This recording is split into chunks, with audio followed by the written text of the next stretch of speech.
Bonjour Lila Lebas, Bonjour. merci d'avoir accepté notre invitation. Vous êtes notre toute première invitée pour cette deuxième saison de la Midinale. Votre visage commence à nous être familier puisque vous êtes la nouvelle présidente de l'UNEF, premier syndicat étudiant de France. Et le moins que l'on puisse dire, c'est que vous faites vos premiers pas dans une rentrée sociale explosive. On va y revenir, mais tradition oblige, je vais vous poser une question que je pose tous les jours à mon invité. Quel autre regard est-ce que vous proposez aujourd'hui, Lila Lebas? Je propose un regard sur les jeunes, par les jeunes, puisqu'on a tendance en ce moment à beaucoup parler au nom de la jeunesse, sans pourtant se mettre à leur place et être en phase avec leur réalité, leur quotidien et leurs difficultés pour pouvoir, par exemple, faire des études. Et donc moi, je propose de parler au nom des jeunes, mais parce que je suis jeune et aussi présidente du syndicat étudiant UNEF. Alors avant d'évoquer la situation des étudiants de France, j'aimerais revenir un instant sur la situation en Catalogne. De nombreux incidents ont eu lieu, les forces de l'ordre sont intervenues de manière virulente, on peut le dire, je crois. Ça se passe en Europe. Qu'est-ce que ça dit de l'état de nos démocraties aujourd'hui? Moi, je pense que c'est très inquiétant. Nous, évidemment, en tant que syndicat étudiant, on condamne les violences, toutes les violences qu'il y a pu y avoir hier en Catalogne et en général les violences policières lors de manifestations, par exemple, et toute forme de répression. On l'a vu, nous, il y a évidemment dans des proportions très différentes, dans des manifestations sociales en France, par exemple pendant la loi El Khomri en 2016, où on a eu des affrontements forts avec les forces de l'ordre, où nous on a évidemment condamné et on espère que évidemment le retour au calme va se faire rapidement possible et qu'une solution politique, de dialogue démocratique va pouvoir avoir lieu sans passer par encore une fois la force. Justement, ce climat sécuritaire, y compris en France, il vous inquiète? Vous avez un avis sur la loi antiterroriste, par exemple, sur le déroulement des prochaines mobilisations sociales? Nous, oui, évidemment qu'on est plutôt inquiets quand aujourd'hui, déjà, on prolonge l'état d'urgence, on renouvelle l'état d'urgence à chaque fois et que maintenant, on veut ancrer dans le droit commun cet état d'urgence et nous faire que ce ne soit plus seulement un droit d'exception, mais que du coup, maintenant, pour chaque, par exemple, manifestation, chaque personne qui veut contester le pouvoir en place, eh ben, il y a des difficultés supplémentaires, il y a des pouvoirs en plus aux forces de l'ordre, que ce soit par exemple de perquisition qui soient mis en place. Donc nous, évidemment, qu'on est plutôt inquiets par tout simplement quand on restreint les libertés des citoyens français. Alors, on est un sujet qui préoccupe votre syndicat, l'UNEF. Comment vous qualifieriez aujourd'hui cette rentrée universitaire?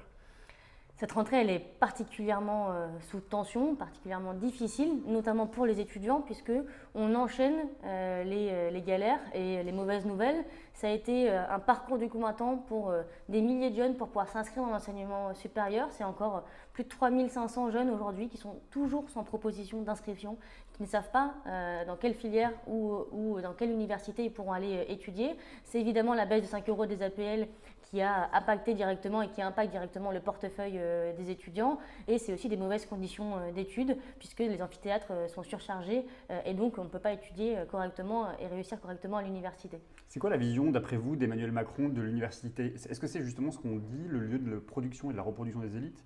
C'est ça le pragmatisme version Emmanuel Macron? Il faut faire des travailleurs à l'université? En tout cas, on n'espère pas. On est en pleine discussion en ce moment avec le gouvernement sur la question de l'accès à l'université, mais aussi de la réforme en tant que telle du premier cycle universitaire. Et on espère qu'on n'arrivera pas à ça parce qu'évidemment, pour nous, l'université, ce n'est pas la reproduction des élites. Ça doit pouvoir permettre à chaque jeune de pouvoir accéder à l'enseignement supérieur, de pouvoir accéder à un diplôme, à des qualifications et pouvoir ensuite s'insérer sur le marché de l'emploi, dans une formation qui lui convient. Et c'est là tout le débat aujourd'hui sur l'accès. Est-ce qu'on veut mettre une forme de sélection ou non? Nous, évidemment, qu'on y est opposé. On est opposé à trier les jeunes à 17 ans et à tracer leur avenir à ce moment-là. Et on veut que les jeunes ils soient évidemment autonomes et qu'ils puissent faire leur propre choix de vie. Mais est-ce que vous pensez que l'université doit former des travailleurs? Non, je ne pense pas que l'université doit former des travailleurs en tant que tels. L'université, elle donne des qualifications, des connaissances. Elle permet à des jeunes de pouvoir ensuite arriver sur le marché de l'emploi et c'est à l'entreprise ou à la structure de former un emploi précis, mais non pas à l'université qui donne des connaissances beaucoup plus larges. Alors qu'est-ce qui vous inquiète le plus actuellement? C'est l'absence de moyens, c'est le manque de locaux, la sélection à l'université? C'est un peu les trois. C'est un peu les trois, c'est difficile de hiérarchiser, mais c'est évidemment le manque de moyens aujourd'hui qui est prégnant et qui quand même résume beaucoup de problèmes puisque comme on n'a pas assez de moyens et qu'on a plus d'étudiants, on est en train de se dire la solution la plus simple, ce serait de limiter le nombre de jeunes à l'entrée de l'enseignement supérieur. Et donc nous évidemment que ça c'est un danger, qu'on y est fortement opposé et donc on réclame évidemment un investissement d'urgence là pour maintenant pour que les étudiants qui sont arrivés à l'université cette année ils puissent avoir de meilleures conditions d'études mais aussi pour trouver une place à tous ces bacheliers qui ne savent toujours pas, encore une fois, où ils pourront étudier, mais c'est aussi pour les années à venir. L'année prochaine, c'est encore 40 000 jeunes qui vont arriver dans l'enseignement supérieur. Donc nous, ce qu'on réclame, c'est des moyens suffisants pour pouvoir les accueillir dans des bonnes conditions et évidemment mettre en place aucune forme de sélection qui soit à l'entrée de l'université, que ce soit la sélection brute, la sélection dite douce ou quoi que ce soit. Nous, évidemment, qu'on y est opposé. Quand vous entendez les représentants de la nation, les parlementaires, et je pense notamment à Claire Aupetit pour ne pas la nommer, qui dit « Ça va messieurs, dames, si à 18, 19, 20 ans, 24 ans, vous commencez à pleurer parce qu'on enlève 5 euros, qu'est-ce que vous allez faire de votre vie ?» Elle est en face de vous là tout de suite, Claire Aupetit, qu'est-ce que vous lui répondez? Je trouve que c'est quand même très méprisant et ça démontre aussi la manière de ce gouvernement de voir les jeunes en disant si vous pleurez pour 5 euros, j'ai envie de les inviter à voir leur budget de 5 euros réduit quand par exemple les APL c'est la seule aide universelle pour pouvoir payer son logement. Je les invite à pas savoir comment ils vont finir la fin du mois, à pas savoir comment ils vont payer leurs frais d'inscription ou leurs frais de transport. Et oui, ils vont eux aussi se rendre compte que 5 euros c'est beaucoup et quand on est étudiant, c'est un budget qui est très faible. Et donc je trouve que cette vision méprisante des jeunes, il faut que ça cesse, il faut nous écouter, prendre en compte nos revendications, prendre en compte nos aspirations et les entendre. Ça dit aussi quelque chose de la déconnexion du politique et des citoyens? Oui, la déconnexion, le mépris, tout ça va avec, je pense, où on a l'impression qu'être étudiant, ce serait facile, ce serait normal d'aller à l'université et puis y réussir, etc. Ça ne serait pas un parcours du combattant pour autant, alors que ce n'est pas ça la réalité des étudiants aujourd'hui. C'est des étudiants qui sont salariés, c'est un étudiant sur deux qui est obligé, à côté de ses études, de passer plus de 15-20 heures par semaine dans une entreprise pour pouvoir payer sa scolarité, alors même que c'est la première cause d'échec, par exemple, à l'université. Alors la loi travail, la réforme fiscale, les baisses de dotation, les aides sociales qui reculent, les fonctionnaires touchés, bientôt l'assurance chômage, les retraites, les étudiants sont touchés évidemment. Il y a beaucoup de points qui feraient potentiellement que la marmite, ou en tout cas la mobilisation peut prendre. Est-ce que la mobilisation chez les étudiants va prendre? Mais en tout cas, il y a une colère qui monte et qui est importante depuis la rentrée universitaire. Vous l'avez dit, on a un bon nombre de sujets qui s'accumulent et qui commencent à créer un véritable ras-le-bol chez les jeunes. On en a marre d'être une variable d'ajustement, que ce soit à l'entrée de l'enseignement supérieur, pendant nos études, sur le marché du travail et encore après, comme quoi il faudrait toujours que l'on fasse des efforts et qu'on soit toujours plus précaire, surtout pendant tout ce temps de la vie. Et donc évidemment qu'il y a une colère, il y a un mécontentement qui grandit chez les étudiants et d'autant plus si à la fin des concertations on aboutit sur une forme de sélection à l'entrée de l'université, évidemment que nous on se mobilisera et qu'on appellera les jeunes à faire de même pour pouvoir se faire entendre. Et est-ce que vous pensez qu'aujourd'hui la mobilisation va prendre au sein des universités? Est-ce qu'il y a des appels à des assemblées générales, à des grèves qui vont émerger ou est-ce que vous attendez encore justement des discussions avec le gouvernement?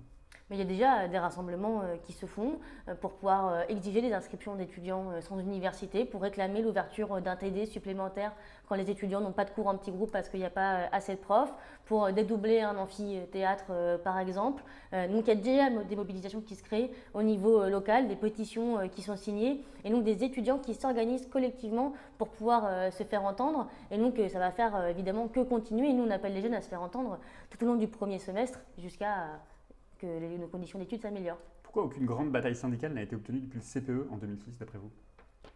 Aucune grande bataille syndicale, ça c'est vous qui le dites. Moi je pense qu'aujourd'hui il y a eu des mobilisations qui ont fonctionné, qui ont permis d'avoir des droits en plus pour les étudiants. C'est des mois de bourse supplémentaires, c'est un 7e échelon de bourse, c'est encore une fois un investissement important dans le système d'aide sociale, c'est lutter toujours contre les reculs universitaires pour un investissement aussi dans l'enseignement supérieur. Donc l'action collective ça fonctionne. C'est pas parce qu'il n'y a pas eu de grande mobilisation victorieuse en tant que telle que l'action concrète du syndicalisme au niveau local et au niveau national n'a pas servi à quelque chose ces 10 dernières années. Sur des grandes réformes, prenons l'exemple de la loi travail, que ce soit la loi travail version Myriam El Khomri ou la version travail Pénicaud, aujourd'hui c'est des projets qui sont quand même très structurants et aujourd'hui on n'arrive pas à faire, les mobilisations n'arrivent pas à faire tomber les gouvernements. Vous pensez aujourd'hui que le gouvernement peut reculer sur un certain nombre de ces réformes? En tout cas, on espère. Et en tout cas, si nous, ça ne va pas dans le bon sens, on continuera à se faire entendre et on fera tout pour le faire reculer. Mais en tout cas, nous, ce qu'on voit, c'est qu'on arrive sans cesse à gagner, à ouvrir des brèches pour gagner droit pour les étudiants. La loi El Khomri, on n'a pas gagné au final, mais c'est 500 millions d'euros qui ont été investis pour les jeunes, pour créer des places en UT en BTS, pour créer une aide à la recherche au premier emploi, qui était une revendication historique. Donc oui, ce n'est pas suffisant, mais ça fonctionne, donc il faut continuer pour pouvoir arriver à faire basculer le gouvernement. On est le 2 octobre 2017, près d'un siècle après la révolution russe d'octobre 1917. Vous y croyez à la révolution aujourd'hui, Lila Lebas? En tout cas, je crois que les jeunes ils peuvent se faire entendre pour pouvoir imposer des mesures qui vont dans le bon sens et qui leur permettent d'avoir de meilleures conditions de vie, des conditions d'études, un diplôme et une vie correcte sur le marché de l'emploi. Merci beaucoup Lila Lebas d'avoir accepté notre première invitée de cette midinale. Demain, je recevrai Charlotte Girard. Elle est universitaire et par ailleurs co-responsable du programme de la France Insoumise. Vous avez une question pour elle? Une question évidemment d'actualité, alors même qu'on a des bacheliers toujours sans proposition d'inscription, effectivement qu'on a de moins en moins de moyens pour l'enseignement supérieur et un nombre de jeunes qui augmente. Quelle est votre solution et qu'est-ce que vous proposez pour pouvoir garantir à chaque jeune une inscription de son choix, évidemment, à l'université et plus largement dans l'enseignement supérieur? Eh bien, la question sera transmise. Merci beaucoup.